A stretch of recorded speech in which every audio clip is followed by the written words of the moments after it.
오늘 본문의 말씀을 가지고 잘못된 사랑이라는 제목으로 함께 하나님께서 주시는 은혜를 나누려고 합니다. 오늘 본문은 사무엘상의 가장 첫 도입부로서 이제 사사 시대의 후반부에 엘리가 대제사장이자 사사로 섬겼던 시대의 이야기를 해주고 있습니다. 그러니까 지금 사사로 있는 엘리가 대제사장과 사사를 겸하여 섬기고 있는데요. 대제사장은 이스라엘의 종교 지도자입니다. 그러니까 이스라엘 전체의 종교 지도자고, 사사는 이제 이스라엘의 정치적 지도자입니다. 즉 엘리의 시대는 이스라엘의 종교 지도자와 정치적 지도자가 같은 사람이었던 시대입니다. 그러니까 우리로 따지면 목사님이 대통령이 됐다고 보시면 간단하게 이해를 하실 수 있을 것입니다. 그러면은 이렇게 종교 지도자가 정치적 지도자의 역할을 감당하고 있는 시대라면, 이 엘리의 시대는 이제 상식적으로 생각할 때 신앙이 좋아야 되는 시대일까요? 신앙이 안 좋아야 되는 시대일까요? 제가 예배 얼마 전에 하니까 이해를 해주시네. 대답을 꼭 해주셔야 됩니다. 신앙이 좋아야 하는 시대일까요? 신앙이 안 좋아야 하는 시대일까요? 신앙이 좋아야. 감사합니다. 그러니까 신앙이 좋을 거라고 생각하는 게 정상인데, 하지만 아이러니하게도 이 시대는 이제 이스라엘에서 가장 악한 시대 중 하나입니다. 우리가 잘 알고 있는 것처럼요. 그러니까 오늘 본문의 내용은 엘리에게 있는 엘리 제사장에게 두 아들이 있었는데, 참고로 이 아이들의 이름이 이제 홈리와 비나스죠. 그래서 이 두 사람이 성전의 제사장이지만 이제 성전에서 제사를 드리는 제사장임에도 불구하고 많은 죄들을 지은 이야기를 하고 있습니다. 오늘 본문에 나타난 내용은 이제 여호와의 제사를 멸시한 내용이고, 이것뿐만 아니라 지금 이 엘리의 자녀들이 다른 본문에서 보면 성전에서 수종 드는 여인과 이제 동침한 이야기까지 나오고 있죠. 그러니까 하나님을 섬기는 대제사장이 정치적 지도자인 사사였던 이 시대가 이렇게 악한 시대였습니다. 그래서 성경은 엘리의 시대를 이렇게 요약합니다. 사무엘상 3장 1절의 말씀입니다. 함께 읽어보겠습니다. 아이 사무엘이 엘리 앞에서 여호와를 섬길 때에는 여호와의 말씀이 희귀하여 이상이 흔히 보이지 않았더라. 아멘. 그러니까 엘리의 시대를 요약하면 어떤 시대가 되는 겁니까? 여호와의 말씀이 희귀하고 그래서 이상이 흔히 보이지 않는 시대였다는 것입니다. 그러니까 이 시대는 이제 모세오경은 존재했지만 아직 완전한 성경이 완성되지 않은 시대였습니다. 그렇기 때문에 하나님께서는 하나님의 말씀을 통해, 그리고 이상을 통해서 그 선지자를 통해서 하나님께서 그 백성들에게 메시지를 전하셨죠. 말씀을 하셨죠. 즉 하나님의 말씀이 희귀하고 이상이 희귀하였다는 것은 하나님의 메시지가 없었던 시대라는 것입니다. 즉 이 시대는 간단하게 요약하면 영적으로 둔감한 시대라는 것이죠. 우리는 이렇게 악한 엘리 시대의 이 모습을 통해서 영적 감각이 둔감한 시대, 그리고 영적 감각이 둔감한 사람들의 특징을 알 수 있고, 그것에 대해서 오늘 한번 함께 나눠보려고 합니다. 첫 번째로 영적 감각이 둔감한 시대의 첫 번째 특징은, 이제 그 사람들의 특징은 사랑이란 이름으로 죄를 허용한다는 것입니다. 근데 사랑이란 이름으로 죄를 허용하는데, 이 사랑이란 이름으로 허용하는 죄에 대한 허용이 하나님께서 보시기에는 결국 그 죄에 동참하는 것으로 보신다는 것입니다. 지금 엘리의 아들들이 하나님 앞에서 큰 죄를 지었습니까? 안 지었습니까? 큰 죄를 지었습니다. 그러다 보니 엘리 제사장이 자녀들의 죄에 대해서 책망을 했을까요? 안 했을까요? 대답이 갈려지네요. 했다는 말이 나옵니다. 그런데 엘리는 그 자녀들에게 그렇게 살면 안 된다, 하나님 앞에 죄를 지면 안 된다라고 말을 하지만 자녀들은 그 말을 듣지 않았다라고 나옵니다. 사무엘상 2장 23절에서 25절까지 말씀인데요, 조금 길지만 함께 읽어보겠습니다. 그들에게 이르되 너희가 어찌하여 이런 일을 하느냐, 내가 너희의 악행을 이 모든 백성에게서 듣노라. 내 아들들아 그리하지 말라. 내게 들리는 소문이 좋지 아니하니라. 너희가 여호와의 백성으로 범죄하게 하는도다. 사람이 사람에게 범죄하면 하나님이 심판하시려니와 만일 사람이 여호와께 범죄하면 누가 그를 위하여 간구하겠느냐 하되 그들이 자기 아버지의 말을 듣지 아니하였으니 이는 여호와께서 그들을 죽이기로 뜻하셨음이더라. 아멘. 그러니까 언뜻 보기에 이 말씀을 보면 엘리는 자녀들의 죄에 대해서 민감하게 반응하고 자녀들을 책망하고요. 그래서 자녀들이 짓는 죄를 싫어하는 것처럼 보입니다. 엘리는. 그런데 엘리는 바로 서려고 했는데 엘리의 자녀들인 홈니와 비나스가 아버지의 명령에 불순종해서 이제 죄를 저질렀다고 생각을 하는 거죠. 그러니까 엘리는 어떻게 보면 의로우려고 노력했지만 홈니와 비나스는 이제 악한 사람이다, 이렇게 이분법적으로 나눠서 생각하게 만듭니다. 하지만 이것은 우리의 생각이고요. 하나님께서 지금 엘리가 자녀들에게 책망하고 있는 그 엘리의 모습을 하나님께서 어떻게 보시는가, 어떻게 말씀하시는가를 우리는 자세히 살펴봐야 합니다. 사무엘상 2장 29절에 보면 엘리의 이런 모습에 대해서 하나님이 어떻게 평가하시는지가 나오는데 함께 읽어보겠습니다. 너희는 어찌하여 내가 내 처소에서 명령한 예물을 밟으며 내 아들들을 나보다 더 중히 여겨. 여기까지 읽겠습니다. 지금 하나님께서 엘리가 했던 모든 행동에 대해서 딱 한마디로 요약하시는데 뭐라고 얘기합니까? 누구를 더 중하게 여긴다고요? 내 아들들을 나보다 더 중히 여겨 라고 하나님께서 평가하십니다. 그러니까 엘리가 2장 말에 보여줬던 언뜻 보기에 자녀들을 책망하는 모습을 보면 엘리는 바로 서려고 하고 자녀들이 바로 서지 않는 것처럼 보이지만 사실은 하나님께서 보시기에는 누구도 바로 서지 못한 것입니까? 엘리도 바로 서지 못한 것입니다. 그래서 사무엘상 3장 13절에 표준 세번역 성경을 보면요, 엘리의 행동에 대해서 이렇게 얘기합니다. 한번 함께 읽겠습니다. 엘리는 자기의 아들들이 스스로 저주받을 일을 하는 줄을 알면서도 자식들을 책망하지 않았다라고 얘기합니다. 그러니까 말로는 이렇게 책망하는 듯하게 보였지만 사실은 그 책망은 책망이 맞다고요, 아니라고요? 아니라는 것입니다. 그러니까 책망을 안 한 거예요. 이제 지워주셔도 됩니다. 네. 그러니까 언뜻 보기에는 홈니와 비나스의 그 죄에 대해서 미워하고 책망한 것처럼 보이지만 사실 엘리는 자녀들을 사랑한다는 그 이유 때문에 자녀들의 죄에 대해서 용인한 것입니다. 그래서 하나님께서는 이런 엘리의 중심을 아시고 겉으로는 자녀들의 죄를 책망하지만 사실상 자녀들의 죄를 용인한 그 엘리의 모습을 정죄하시고 심판하시는 것입니다. 그러니까 우리가 지금 엘리의 이 모습을 통해서 그 사랑이라는 이름, 자녀들을 사랑한다는 그 이름 안에서 이루어진 죄의 허용이 사실은 하나님이 봤을 때는 죄에 동참하는 것과 별반 다르게 보시지 않는다는 것을 우리가 살펴볼 수 있다는 것이죠.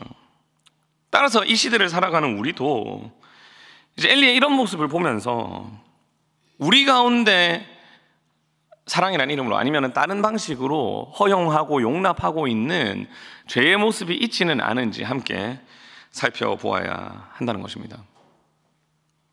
그럼 우리는 첫 번째로 엘리가 사랑이라는 이름으로 자녀들을 사랑한다는 마음으로 책망하는 듯 했지만 사실은 책망하지 않고 죄에 대해 용납하고 허용한 것을 보았습니다. 그런데 이 죄의 허용에 무서운 점이 무엇인지 아십니까? 이 죄에 대한 허용의 무서운 점은 바로 뭐냐면요, 이 죄에 대한 허용의 결과가 바로 죄에 대한 영적인 무감각으로 발전한다는 것입니다. 즉 영적 감각이 상실되는 거예요. 그러니까 잘못한 게 잘못인 줄 모르고 죄가 죄인 줄 모르고 오히려 옳은 것을 죄로 생각하게 만들고 죄를 옳은 것으로 생각하게 만든다는 것입니다. 이게 이 죄의 허용으로 나타난 영적 무감각의 정말 무서운 점입니다. 오늘 본문에서요, 엘리의 아들들에 대해서 표현하는, 요약하는 딱 한마디가 있습니다. 그것이 무엇이냐면 행실이 나쁘다라는 것입니다.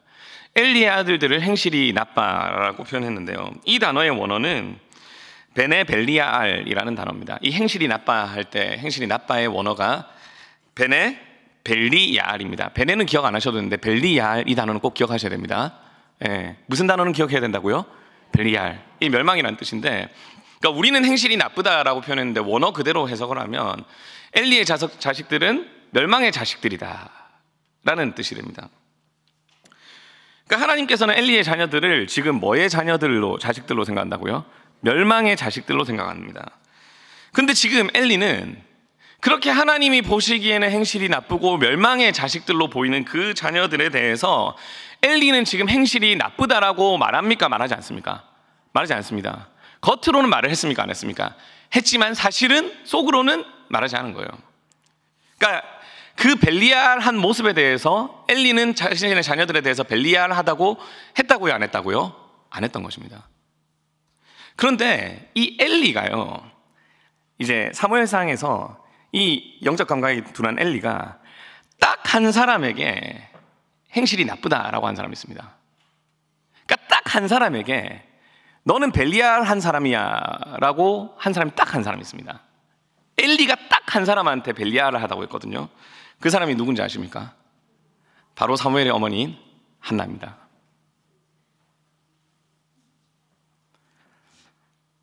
사무엘상 1장 16절의 말씀을 보면요, 당신의 여종을 어떤 여자로 여기지 말라고 합니까? 악한 여자로 여기지 말라고 합니다. 그러면 그 말은 엘리가 지금 뭐 한나의 기도를 보고 뭐 술 취한 것으로 오해하고 이런 부분이 있었더라도 어쨌거나 엘리가 지금 한나를 어떤 여자로 오해했다는 것입니까? 악한 여자로 여겼다는 것입니다. 맞죠? 이때 악한 여자 할 때 악한의 히브리어 원어가 뭐라고요? 벨리알입니다.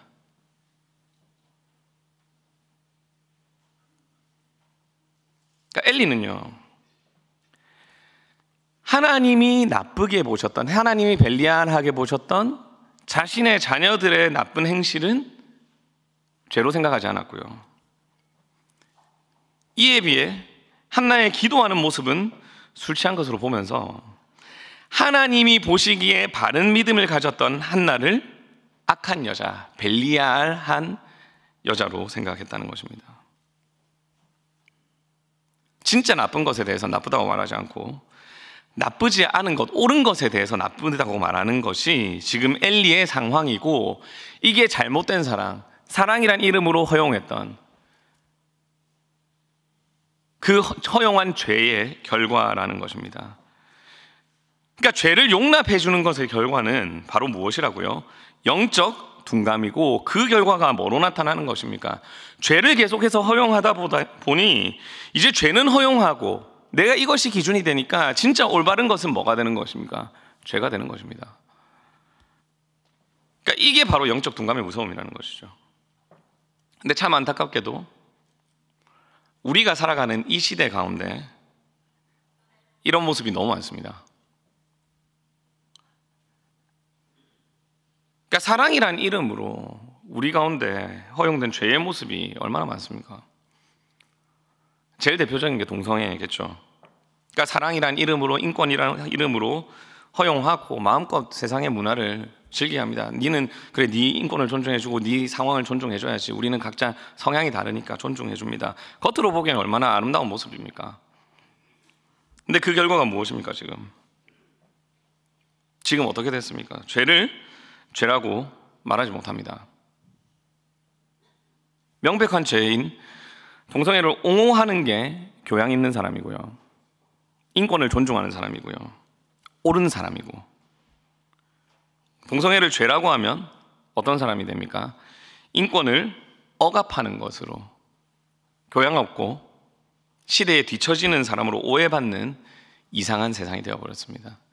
여기는 대부분 이제 오전 시간이다 보니 나이가 전체적으로 있으신 성도님들이 많이 참석을 하시지만 젊은 청년들과 이제 젊은 학생들에게는 이게 정말 심각하게 다가옵니다. 그러니까 옳은 것을 옳은 것이라고 말하면은 두 글자로 뭐라고 불려지는지 아십니까? 꼰대라고 불려집니다. 뒤처지는 사람이에요. 오히려 진리이신 말씀대로 살아가면 비도덕적인 사람이 되는 시대가 지금 우리가 살아가는 시대입니다. 근데 더 무서운 건 뭔지 아십니까? 세상만 이런 게 아니라 교회 안에도 이런 모습이 있다는 겁니다. 저는 중등부를 맡고 있는데요. 그러니까 모든 저희의 아이들과 부모님들이 그렇다는 게 아니라 정말로 한 90% 넘는 아이들은, 대부분의 아이들은, 한 95% 되는 아이들은 시험 기간에도 교회를 잘 오고, 그리고 저희가 디모데 훈련하고 있는데 진짜 쉽지 않거든요. 근데 쉽지 않은데도 아이들이 모든 양육 훈련까지 잘 참여를 합니다. 근데 간혹 시험 기간이 되면 이제 교회를 아예 보내지 않는 부모님들도 계십니다. 학생들도 있고요. 자녀가 좋은 성적을 받아서 좋은 대학을 가고 좋은 직장에 취직해서 행복하게 살았으면 하는 그런 부모의 마음으로 보내지겠죠. 예배 시간에 딱 겹치니까. 그리고 그러니까 저는 이 마음 자체는, 자녀에게 좋은 것을 해주고 싶은 이 마음 자체는 분명히 사랑이라고 생각합니다. 그 마음 자체가 잘못됐다라고 저는 생각하지는 않습니다. 하지만 그러니까 이런 사랑이란 이름으로 안에 이루어지는 이런 허용들이, 그러니까 죄의 허용들이, 하나님으로부터 멀어지는 것들의 허용들이 결국은 그 자녀를 점점 교회로부터, 신앙으로부터 멀어지게 만드는 경우들이 생긴다는 것입니다. 그러니까 제가 예를 한 가지만 들었지만 절대로 이 부모님들을 막 판단하고 정죄하는 것이 아닙니다. 그러니까 한 가지 예를 들었지만 사실은 이런 모습이 우리에게 있어서 사랑이란 이름으로 죄에 허용하는 죄의 모습이 될 수도 있다는 것을 우리가 알아야 한다는 것이죠.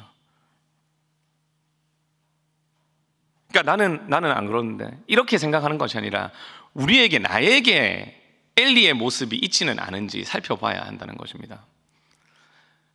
그렇다면 우리는 이런 이제 죄에 대한 허용이 있는 모습에서 있다면 우리는 그렇다면 어떻게 돌아서야 할까요? 그러니까 앞서 말씀드렸던 주일에 학원을 가는 아이들로 생각해 본다면, 그러면 이제 단순히 주일에 학원 안 가게 하면 되는 거 아닙니까? 그렇게 생각하실 수 있죠. 그러니까 주일에 학원 가는 거 못 가게 하고 교회 오게 하면 되는 거 아닙니까? 이렇게 생각하실 수 있습니다. 물론 그것도 중요합니다. 근데 이게 우리가 기억해야 하셔야 될 게, 이 겉으로 보이는 학원을 가고 교회를 가고 오고 이 공간적인 것이 문제의 본질이 아니라는 것이죠. 아이들이 주일에 학원을 가게 만드는 원인이 무엇이었을까요? 그게 바로 신앙보다는 성적, 구원의 은혜보다는 물질이 더 중요하다고 하는 것을 사실은 아이들이 보면서 자랐기 때문입니다. 그러니까 즉 이런 문제는 단순히 주일에 학원을 가는 그 아이들의 그런 단편적인 문제로 볼 수 없다는 것이죠. 그러니까 내 삶 가운데서 이 정도는 괜찮겠지, 이것 정도는 괜찮겠지 하면서 교회보다, 신앙보다, 구원의 은혜와 감격보다 물질을 우선시했던, 이 땅의 것을 우선시했던 우리로부터, 저로부터, 신앙의 기성세대로부터 사실은 이 문제가 시작될 수도 있었다는 것을 우리가 기억해야 한다는 것입니다. 그러니까 우리는 우리의 아이들이 신앙에서 멀어진 그 겉모습을 바꾸는 데 집중하는 게 아니라 진짜 아이들을 그렇게 만든 원인이 무엇인 줄 알고 이 부분을 붙잡고 회개해야 한다는 것입니다. 사랑하는 울산교회 성도님들, 오늘 설교가 센데 사랑하는 이라고 말하는 게 좀 아이러니하긴 한데, 아무튼 사랑하는 우리 울산교회 성도님들, 그러니까 우리에게 있어서 우리 자녀들에게, 우리의 다음 세대들에게, 우리 주변 사람들에게 사랑이란 이름으로 허용하고 있는 죄의 모습은 어떤 것이 있을까요? 그리고 타인에게 뿐만 아니라 무엇보다도 나 자신에게, 우리 자신에게 이 정도는 괜찮겠지 라고 생각하면서 허용하고 있는 죄는 어떤 것이 있을까요? 이 시간 우리가 엘리를 보면서 나와는 전혀 상관없다고 생각하고 넘어가는 게 아니라 사실 나에게도 이런 엘리의 모습이 있을 수 있다는 것을 인정하고 그것을 먼저 우리가 발견해야 합니다. 그러니까 내 삶 속에서 엘리처럼 세상에 대해, 죄에 대해 허용하고 타협하고 있는 부분이 어떤 것이 있는지를 돌아봐야 한다는 것이죠. 그러니까 우리는 엘리의 자녀들의 죄가 부모인 엘리의 허용에서부터 시작됐다는 것을 절대 잊지 말아야 합니다. 그렇다면 이것을 회개하는 것이 무엇입니까? 바로 내 삶의 우선순위가 바뀌는 것입니다. 구원의 감격이 제일 우선순위가 되는 것이죠. 십자가의 길을 회복하는 것입니다. 정말로 다른 복도 중요하지만 구원이 내 인생의 복임을 우리가 알아야 한다는 것이죠. 제가 제 자녀 첫째가 약간 말이 늦고 대소변이 좀 늦었었거든요. 지금 7살인데 작년에 이제 됐는데, 이제 자녀를 키우기가 쉽지 않지 않습니까? 그래서 자녀를 위해 기도할 때마다 맨날 그런 기도를 합니다. 하나님 말 좀 잘하게 해주시고, 대소변 좀 가리게 해주시고, 규칙 좀 잘 지키게 해주시고, 막 이런 기도를 합니다. 근데 제가 제 자녀를 위해 기도하는 내용을 보다가 정말로 놀랍게 알게 된 사실이 하나가 있었습니다. 그게 무엇인지 압니까? 제가 제 자녀의 구원을 위해 기도한 적이 한 번도 없었습니다.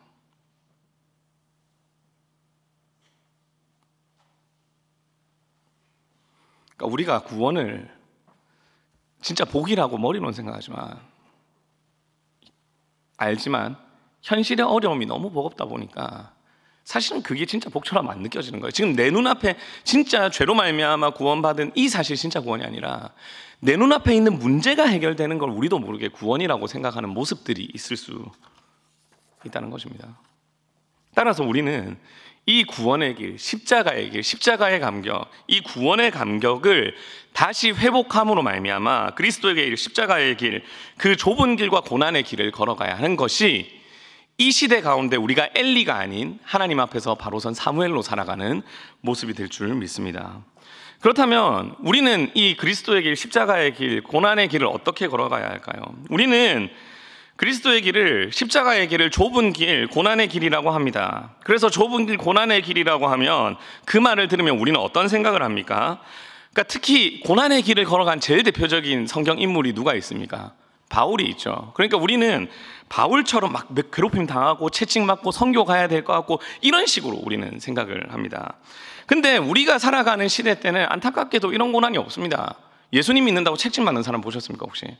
없습니다. 예.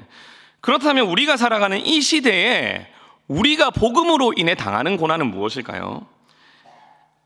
앞서 말씀드렸던 것처럼 우리가 살아가는 이 시대는 말씀대로 살아가면 꼰대라는 말을 듣는 시대입니다. 옛날 사람이라는 말을 듣는 시대입니다. 옛날에나 그랬죠 라는 시대입니다. 그러니까 복음대로 살아가는 게 뒤처지는 사람이 사는 시대가 우리가 사는 시대의 현실입니다. 그런데 우리는 뒤처지는 걸 싫어하거든요.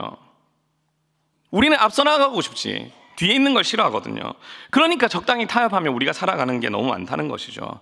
하지만 이런 상황 가운데서 우리가 말씀대로 살아가면서 남들이 보기엔 뒤처지는 것 같아도 꼰대 소리 들어가면서 미련하다는 소리 들어가면서 굳이 그렇게까지 살아갈 필요 있냐는 그 말을 들어가면서 그냥 말씀대로 묵묵하게 살아가는 것이 바로 이 시대에 우리가 살아가고 경험해야 하는 고난의 길이자 십자가의 길이라는 것입니다.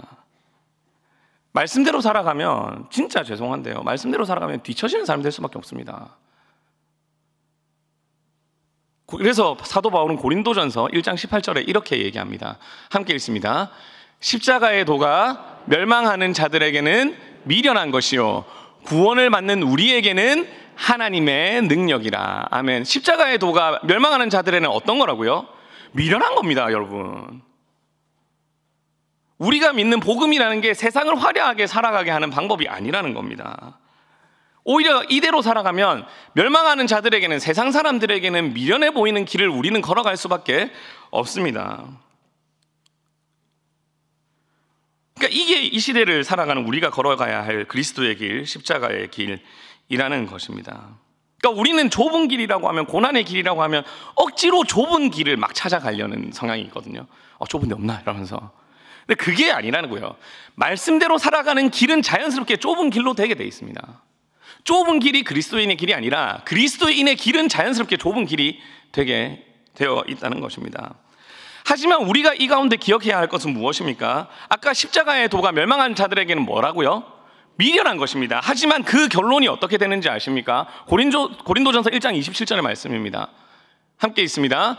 그러나 하나님께서 세상에 미련한 것들을 택하사 지혜 있는 자들을 부끄럽게 하시려고 세상에 약한 것들을 택하사 강한 것들을 부끄럽게 하려 하시며, 아멘.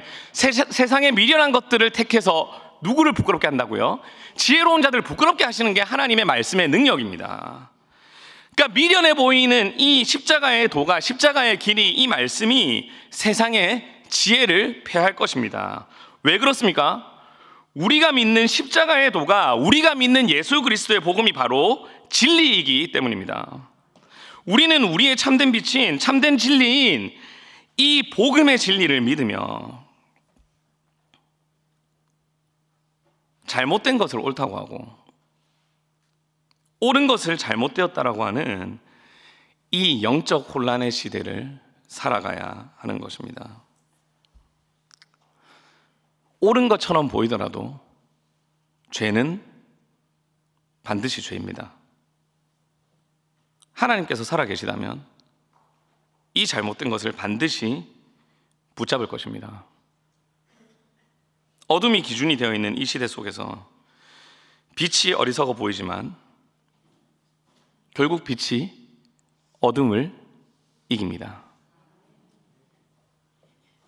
복음의 진리를 확실히 붙잡고 살아갈 때 지금은 지는 것 같고 지금은 미련해 보이는 것 같지만 결국 승리는 우리의 것이 될 것입니다. 왜 그렇습니까? 구원은 오직 이 길밖에 없기 때문입니다. 그래서 하나님께서 이 악한 엘리의 시대를 어떻게 마무리하십니까? 바로 말씀으로 바로 선 사무엘을 통해 이스라엘을 이끌어 나가시는 것입니다. 그러니까 우리는 엘리처럼 영적 둔감함으로 가득한 사람들이 대다수인 곳에서 사무엘처럼 영적 민감함을 가지고 살아야 한다는 것입니다. 그리할 때 하나님께서는 말씀 앞에서 바로 선 우리를 통해, 이 자리에 모인 우리를 통해, 이 울산교회를 통해 다시 이 시대를 회복시키실 것입니다. 저는 이것을 믿습니다. 말씀을 마무리하겠습니다. 사랑하는 우리 울산교회 성도님들, 우리는 오늘 엘리의 모습을 통해서 사랑이라는 이름 안에서 죄에 대해 허용하는 것이 결국 죄에 동참하는 사실이라는 것을 알게 되었습니다.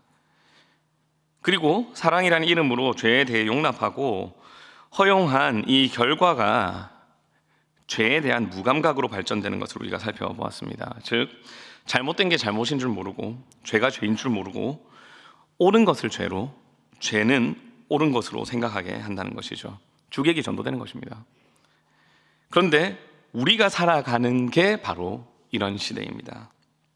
하지만 우리가 옳은 것을 죄로, 죄를 옳은 것으로 생각하는 이런 시대 속에서 죄에 대해 허용하며 동참하며 살아가는 것이 아니라 참된 진리인 복음을 붙잡음으로 이 어두운 시대 속에서 참된 빛을 비추는 삶을 살아가는 우리 울산교회 성도님들이 되시길 간절히 원합니다.